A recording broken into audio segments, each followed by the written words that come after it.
Hello my dear students, today we are going to do current electricity chapter from the exam guru book। आज हम इसके अंदर short questions करेंगे और साथ ही साथ ऑब्जेक्टिव क्वेश्चंस करेंगे। वेरी फर्स्ट हम ऑब्जेक्टिव क्वेश्चन को देख लेते हैं। मैं थोड़ी स्पीड को तेज रखूंगा ताकि कम टाइम के अंदर हम ज्यादा क्वेश्चन कर पाएं। क्वेश्चन नंबर फर्स्ट को जब हम रीड करेंगे तो इसमें यह लिखा हुआ है कि करंट डेंसिटी जो है किसी सर्कुलर वायर के अंदर उसकी डायरेक्शन परमानेंट चेंज हो रही है। तो हमें पता ही है क्योंकि इलेक्ट्रॉन जो उसका पाथ चेंज हो रहा है वो किस वजह से होता है। तो इसके कुछ ऑप्शन अपने को दे रखे हैं बच्चों, जैसे कि फर्स्ट ऑप्शन हमें दे रखा है सोर्स ऑफ ईएमएफ। तो क्या सोर्स ऑफ ईएमएफ वाला क्वेश्चन ठीक होगा? तो हम कहेंगे नहीं, क्योंकि जो सोर्स होता है ना बच्चों वो क्या करता है, वो तो मान लो बैटरी है, एक तरफ पॉजिटिव है एक तरफ नेगेटिव है, तो वो क्या करेगी, इलेक्ट्रॉन को इस तरह धक्का लगाएगी, उससे सीधा चलेगा। तो ये ऑप्शन नहीं है, बट ये ऑप्शन ठीक है। जो इलेक्ट्रिक फील्ड है वो प्रोड्यूस होता है क्या, जो इसके चारों तरफ इलेक्ट्रॉन कलेक्टेड हो जाते हैं, क्योंकि सरफेस पे इलेक्ट्रॉन जाते हैं। तो ये कह रहे हैं कि है ना, किसी भी सर्कुलर वायर के अंदर चारों तरफ इलेक्ट्रॉन्स इस तरह से अपने आप को सेटल्ड करते हैं कि अंदर वाले इलेक्ट्रॉन को एक जो है नेट फोर्स, एक घूमने का फोर्स मिलता रहे। इसलिए इसका जो आंसर आएगा वो आएगा electric field produce by the charges accumulated on the surface of wire. Second question हम देख लेते हैं बच्चों। सेकंड क्वेश्चन में हमें क्या कहा गया है, दे आर सेइंग अपने पास एक मेटल की रोड है, ठीक है, एक मेटल की रोड है और अपने को ये कह रखा है कि इनमें से करेक्ट ऑप्शन क्या होगा। माय डियर स्टूडेंट्स, जो मेटल की रोड है ना उसकी लेंथ 10 सेंटीमीटर दे रखी है बच्चों। अगर लेंथ 10 सेंटीमीटर है तो ये रोड ऐसे है, देखो ये इस तरह से है। तो ये वाली साइड जो अपने को दे रखी है ना, ये तो दे रखी है 10, ये साइड 10 दे रखी है, और दूसरी साइड जो है ना वो अपने को जो ये एरिया दे रखा है, एक साइड दे रखा है 1 सेंटीमीटर और एक हाफ, किसी को 1 किसी को भी हाफ ले लो। अब वो पूछ रहे हैं कि जो रेजिस्टेंस है वो मैक्सिमम कब होगी, मिनिमम को, इस टाइप का कुछ पूछा है। तो माय डियर स्टूडेंट, सबसे पहले हम देखते हैं 10th क्लास से हमने एक फॉर्मूला पढ़ रखा है। वो फॉर्मूला है R is equal to M L upon, ये तो 12th में पढ़ा, R is equal to rho L by A. ये फॉर्मूला हमने पढ़ रखा है। लेंथ ज्यादा होनी चाहिए, एरिया क्या होना चाहिए, कम होना चाहिए, तो रेजिस्टेंस क्या होगी, ज्यादा। तो हम ऑप्शन ए देखते हैं। वो कह रहे हैं रेजिस्टेंस मैक्सिमम तब होगी जब बैटरी 1 और हाफ सेंटीमीटर फेसिस पे क्रॉस लगाई हो, मतलब कि पॉजिटिव यहां लगाया हो, नेगेटिव यहां पॉजिटिव यहां न, वो कहीं भी हो। अगर बैटरी यहां लगेगी उससे फायदा क्या होगा, एरिया तो ये वाला कंसीडर हो जाएगा, और जो करंट को चलने के लिए लेंथ कवर करनी है वो 10 वाली होगी। तो हमें लेंथ ज्यादा होनी चाहिए, एरिया क्या होना चाहिए, कम। क्लियर है यहां तक? तो उससे रेजिस्टेंस बढ़ जाते हैं, तो हम कहेंगे option A will be the correct answer. Resistance maximum होगी जब इसके अक्रॉस हम बैटरी लगाएंगे, तो A option will be the correct answer. Next आ जाते हैं बच्चों। अब कह रहे हैं नेक्स्ट क्वेश्चन के अंदर, क्वेश्चन नंबर थर्ड में in third question they are saying that the temperature dependence of resistivity, मतलब रेजिस्टिविटी जो टेम्परेचर पे डिपेंड करती है, सेमीकंडक्टर की कह लो, इंसुलेटर की, मेटल की, वो किन फैक्टर्स पे जो है, इनमें कौन कौन से फैक्टर का महत्व होता है, कौन कौन से फैक्टर जो है वो सिग्निफाइज होते हैं। माय डियर स्टूडेंट्स, अपने को फॉर्मूला पता होना चाहिए सबसे पहले रेजिस्टेंस का, नंबर ऑफ इलेक्ट्रॉन्स की टर्म के अंदर, टेम्परेचर के टर्म के अंदर, जो कि क्या होता है, इजी सा फॉर्मूला है, ये अपने को अच्छे से याद भी होना चाहिए, जो कि है R is equal to M L upon N E square A tau. ये आपको याद रखना पड़ेगा। और रो R को हम बोलते क्या है, रो एल बाय ए। जब इनको इक्वेट करते हैं तो ये आ जाएगा M L upon N E square A tau. हमने बस R को रो एल बाय ए लिखा है, ये तो 10th से चलता आ रहा है, R is equal to rho L by A. अब बच्चों L से L और A से A कट जाता है, तो हमारे पास क्या आ गया, रेजिस्टिविटी का फार्मूला मास ऑफ इलेक्ट्रॉन या mass of charge carrier, number of charge carrier इसको बोलते हैं हम चार्ज डेंसिटी, या चार्ज ऑफ 1 इलेक्ट्रॉन, और टाउ क्या है, रिलैक्सेशन टाइम, दो कोलिजन के बीच का टाइम। अगर हम इसके अकॉर्डिंग देखें तो ए ऑप्शन देखो बच्चों, वो कह रहे हैं नंबर ऑफ चार्ज कैरियर पर रेजिस्टिविटी डिपेंड करती है, और विद टेम्परेचर, यस, क्योंकि ये नंबर ऑफ चार्ज कैरियर है। अब मान लो कोई सेमीकंडक्टर है, तो उसमें क्या है, जैसे ही हम टेम्परेचर को बढ़ाते हैं तो ऐसे बॉन्ड ब्रेक होना स्टार्ट हो जाता है। जब बॉन्ड ब्रेक होंगे तो बच्चों उससे क्या हो जाएगा, बॉन्ड ब्रेक होने से हो जाएगा ज्यादा चार्ज कैरियर प्रोड्यूस होंगे। तो ये पहला ऑप्शन तो ठीक है, क्योंकि ज्यादा बॉन्ड ब्रेक होंगे ना, ज्यादा इलेक्ट्रॉन फ्री हो जाएंगे। फिर वो कह रहे हैं time interval between 2 successive collision can depend upon temperature, ये भी ठीक है, क्योंकि देखो अगर टेम्परेचर बढ़ जाएगा तो उससे क्या होगा बच्चों, टेम्परेचर बढ़ने से सारे इलेक्ट्रॉन फास्ट चलेंगे। जब सारे इलेक्ट्रॉन फास्ट चलेंगे तो वो जल्दी कोलाइड करेंगे, तो टाउ कम हो जाएगा। क्लियर है यहां तक? तो हमको क्या समझ में आ गया कि हाँ भाई ये दोनों चीजें है ना, ये रजिस्टिविटी के अंदर, रजिस्टिविटी टेम्परेचर के साथ रजिस्टिविटी अगर चेंज होगी तो दो फैक्टर होंगे, एक तो एन बढ़ जाएगा क्योंकि बॉन्ड ब्रेक होंगे, और दूसरा क्या, time between two successive collision. My dear students, तो इसके आंसर हमारे पास क्या आ गए थे, A and B. Next question देख लेते हैं बच्चों। देखो, बोल भैरव जी महाराज की जय। अब देखिए, अब भैरव जी महाराज आ गए ना, मैदान में कूद गए हैं। अब सारे क्वेश्चन बढ़िया बढ़िया से हम सोल्व करते हैं। देखिए बच्चों, हमारे पास वो कह रहे हैं कि हमें एक एमीटर की रीडिंग गिवन है। एमीटर की रीडिंग गिवन है। एमीटर की रीडिंग कितनी गिवन है, 2 एम्पियर। मतलब कि इस पूरे में जो करंट चल रहा है वो 2 एम्पियर गिवन है। बिल्कुल 10th लेवल का क्वेश्चन है, और अपने से इस रेजिस्टेंस की वैल्यू को पूछा गया। बच्चों अगर आप देखो, करंट का फॉर्मूला होता क्या है, वोल्टेज के अपॉन में रेजिस्टेंस। अगर करंट हमें ये 2 एम्पियर दिखा दिया गया है, तो मैं इसको यहां पे लिख देता हूं कि ये हमारे पास करंट कितना है, 2 एम्पियर है, इज इक्वल टू वोल्टेज कितनी कनेक्टेड है, 6। ये टोटल रेजिस्टेंस कितनी होनी चाहिए, टोटल रेजिस्टेंस पूछ रहा हूं, जो आर नेट है, आर नेट वो होना चाहिए। देखो ये आर नेट ऊपर जाएगा, 2 नीचे जाएगा, तो आर नेट कितना आ जाएगा, यहां से आर नेट जो है वो आ जाएगा 3 ओम। तो टोटल रेजिस्टेंस 3 होनी चाहिए, 2 तो ये है ही पड़ी, तो ये कितनी होनी चाहिए, 1, क्योंकि सीरीज में डायरेक्ट ऐड होती है, तो हम कह देंगे ये 1 होगा। तो नेट रेजिस्टेंस कितनी आ जाएगी हमारे पास, 3 ओम। क्लियर है यहां तक? नेक्स्ट हमारे पास आता है क्वेश्चन नंबर 5।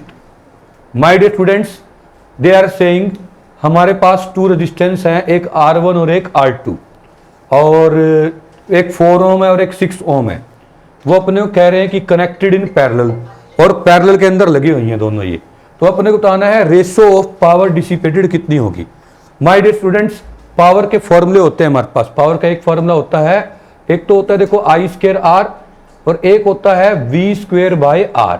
अब हमें यहाँ पे ये वाला फॉर्मूला लेना है, V²/R वाला। क्योंकि अपने पास देखो वोल्टेज जो है ना, वो क्या कह रखा है अपने को, कांस्टेंट है, क्योंकि दोनों के लिए सेम है। क्योंकि जब भी पैरेलल में होते हैं तो पैरेलल में वोल्टेज सेम होती है। तो बच्चों अब देखो, जिसके लिए अपने को P1:P2 लेना है, पावर जो है वो रेजिस्टेंस के इनवर्स पे डिपेंड करती है। तो जो P1:P2 है वो क्या आना चाहिए हमारे पास, R2:R1। तो R2 हमारे पास कितना दे रखा है, ध्यान से देखेंगे, R2 दे रखा है 6, और R1 अपने कितना दे रखा है अपने को 4। तो 6 और 4 इनकी डिवीजन करोगे तो क्या जाएगा, 3/2। तो हमारा 3:2 जो है ये आंसर आ जाएगा। आगे क्वेश्चन बहुत इजी है बच्चों, जैसे कि क्वेश्चन नंबर हमें कह रखा है 6th में कह रखा है रेजिस्टेंस ऑफ मेटल जो है, मेटल वायर की जो रेजिस्टेंस है वो टेम्परेचर बढ़ने के साथ साथ इंक्रीज हो जाती है, increases with the increasing temperature. वो किस लिए होती है, उसका रीजन क्या है। ये 6 क्वेश्चन के 4 ऑप्शन अपने को दे रखे हैं। माय डियर स्टूडेंट्स, आप देखो R जो होता है वो क्या होता है, ml/ne²A ये गुरु मंत्र है, एकदम से इस फॉर्मूला आता है तो समझ लो काफी कुछ कर पाएंगे हम इसमें। तो हमारे पास बच्चों देखो इसके अंदर क्या है ना, पहले वाला देखते हैं, टेम्परेचर इंक्रीज करने से वो तो देखो मास, किसी चीज के मास पे फर्क पड़ेगा नहीं, लेंथ पे फर्क पड़ेगा नहीं, या तो नंबर ऑफ इलेक्ट्रॉन या नंबर ऑफ चार्ज कैरियर बढ़ सकते हैं, या टाउ पे कोई इफेक्ट पड़ सकता है। इलेक्ट्रॉन का चार्ज भी चेंज नहीं होगा, एरिया भी चेंज नहीं होगा। इन दोनों में से जो ऑप्शन होगा वो देख लेंगे। देखो बच्चों, decrease in free electron density. अब इलेक्ट्रॉन है, इलेक्ट्रॉन मेटल के अंदर कभी भी टेम्परेचर बढ़ने से इलेक्ट्रॉन की संख्या कम हो जाएगी क्या, नहीं। सेमीकंडक्टर में भी कम नहीं होगी, उसमें भी क्या होगा, बढ़ेगी, ज्यादा बॉन्ड ब्रेक होंगे, ज्यादा इलेक्ट्रॉन फ्री होंगे, तो ये ऑप्शन तो है नहीं। अब आता है डिक्रीज इन रिलैक्सेशन टाइम, ये ठीक होगा बच्चों। क्यों, क्योंकि देखो रिलैक्सेशन टाइम होता है 2 कोलिजन के बीच का टाइम। अगर इलेक्ट्रॉन तेज तेज चलेंगे तो कोलिजन जल्दी होंगे, मतलब टाउ क्या होगा, डिक्रीज हो जाएगा। अगर ये डिक्रीज होगा, रेजिस्टेंस क्या हो जाएगी, बढ़ जाएगी। ये रीजन हमेशा के लिए याद रखना, मेटल की रेजिस्टेंस टेम्परेचर के साथ कैसे इंक्रीज होती है। अब हम देखते हैं क्वेश्चन नंबर 7। क्वेश्चन नंबर 7 देख लेते हैं बच्चों। देखिए हमारे पास क्वेश्चन नंबर 7 पे आ चुके हैं। क्वेश्चन नंबर 7 पे अपने से पूछा गया है कि दे आर सेइंग हमें रेजिस्टिविटी ऑफ गिवन कंडक्टर किस किस पे डिपेंड करती है। माय डियर स्टूडेंट्स, इससे इजी क्वेश्चन मतलब आज तक बना नहीं होगा। क्या कह रहे हैं अपने को, रेजिस्टिविटी किस पे डिपेंड करती है बच्चों? तो हम देख रहे हैं कि हमारे पास है ना जो आर का फॉर्मूला होता है, आर इज इक्वल टू क्या होता है बच्चों, सॉरी रो इज, पहले तो आर देख लो, आर क्या होता है हमारे पास, आर होता है M L upon N E square A tau. तो रो क्या हो जाएगा, क्योंकि आर का formula rho L by A भी तो होता है ना, तो इसको अगर इक्वेट करेंगे, बिल्कुल 2 मिनट पहले मैंने बताया था, तो हमारे पास एल और ए जो है वो कट जाएंगे। अब इससे आप देख के बताओ क्या रेजिस्टिविटी जो है वो टेम्परेचर पे डिपेंड करती है? तो हम कहेंगे यस करती है। कैसे? टेम्परेचर बढ़ेगा तो दो कोलिजन का टाइम कम हो जाएगा, कोलिजन जल्दी होंगे, कोलिजन जल्दी होंगे तो हम क्या कह सकते हैं, ये बढ़ जाएगी। मेटल के केस में बता रहा हूं। अच्छा, लेंथ पे डिपेंड करती है? नहीं, क्योंकि लेंथ से लेंथ तो कट गया, एरिया वाला भी कट गया क्योंकि एरिया से एरिया कट गया। शेप नहीं, कहीं शेप का कोई फॉर्मूला में शेप कहीं आई है ना, लेंथ और एरिया पे डिपेंड ही नहीं करती। तो हम कहेंगे रेजिस्टिविटी का फॉर्मूला होता है M upon N E square tau. तो ना ये लेंथ पे डिपेंड करती, ना एरिया पे, ना शेप पे। My dear students, A will be the correct answer. Next देखते हैं, वो कह रहे हैं ratio of current density and electric field क्या होगा। करंट डेंसिटी और इलेक्ट्रिक फील्ड की रेशियो को हम क्या बोलते हैं, ये अपने को बताना है। तो आप ध्यान से देखेंगे इस टाइप के क्वेश्चन कभी भी आ जाए तो हिट एंड ट्रायल मेथड पे करने होते हैं, फिर उसके बाद अपने पास आंसर आता होता है। तो अपने को देखो बच्चों क्या देखना है, एक तो करंट डेंसिटी और इलेक्ट्रिक फील्ड की रेशियो लेनी है। मींस अपने को करंट डेंसिटी और इलेक्ट्रिक फील्ड की रेशियो लेनी है। करंट डेंसिटी क्या होता है, जे, इलेक्ट्रिक फील्ड क्या होता है, ई। जे और ई की रेशियो लेनी है तो बताना है। बच्चों आप ध्यान से देखो, जे क्या होता है, current per unit area. Electric field क्या होता है बच्चों, वेद वाले फार्मूले से, V is equal to E D. E होता है हमारे पास V बाय डी, ये डी V बाय डी करेंगे, डी ऊपर चला जाएगा। अच्छा, इसको और ज्यादा सोल्व करते हैं, आगे देखते हैं। तो ये हमारे पास क्या होता है बच्चों, ये होता है I अपॉन ए, ठीक है, डी। और यहां पर इसको क्या बोलते हैं अपन, V बाय आई को, I बाय V को बोलते हैं 1 बाय आर, क्योंकि रेजिस्टेंस वोल्टेज अपॉन करंट होती है, तो I बाय V क्या हो जाएगा, 1 बाय आर, ये आर आ गया। फिर इसी आर को मैं यहीं कहीं चेंज करके रो एल, एल मतलब डिस्टेंस को बोला जाएगा, तो कंडक्टर की लेंथ है, मैंने डी लिख दी, रो एल बाय ए लिखा। क्लियर है यहां तक? क्योंकि जो वेद वाले फॉर्मूले में एल डी था वो एक्चुअली में क्या था, कंडक्टर की लेंथ थी। अभी एक से पॉजिटिव और नेगेटिव में डिस्टेंस कितना है, तो हमारे पास यहां से डी से डी कट जाएगा, ए से ए। और हम यहां देख रहे हैं हमारे पास ये आई बाई वी को तो आर लिख दिया था, बच क्या गया 1 बाय रो।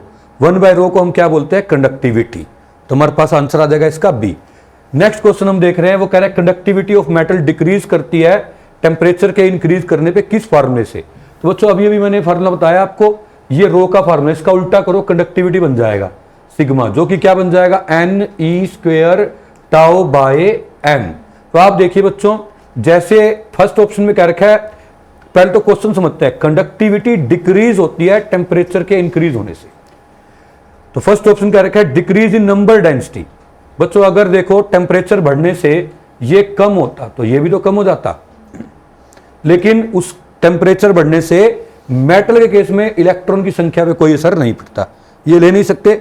अगर सेमीकंडक्टर होता तो ऑप्शन ठीक था हमारे पास।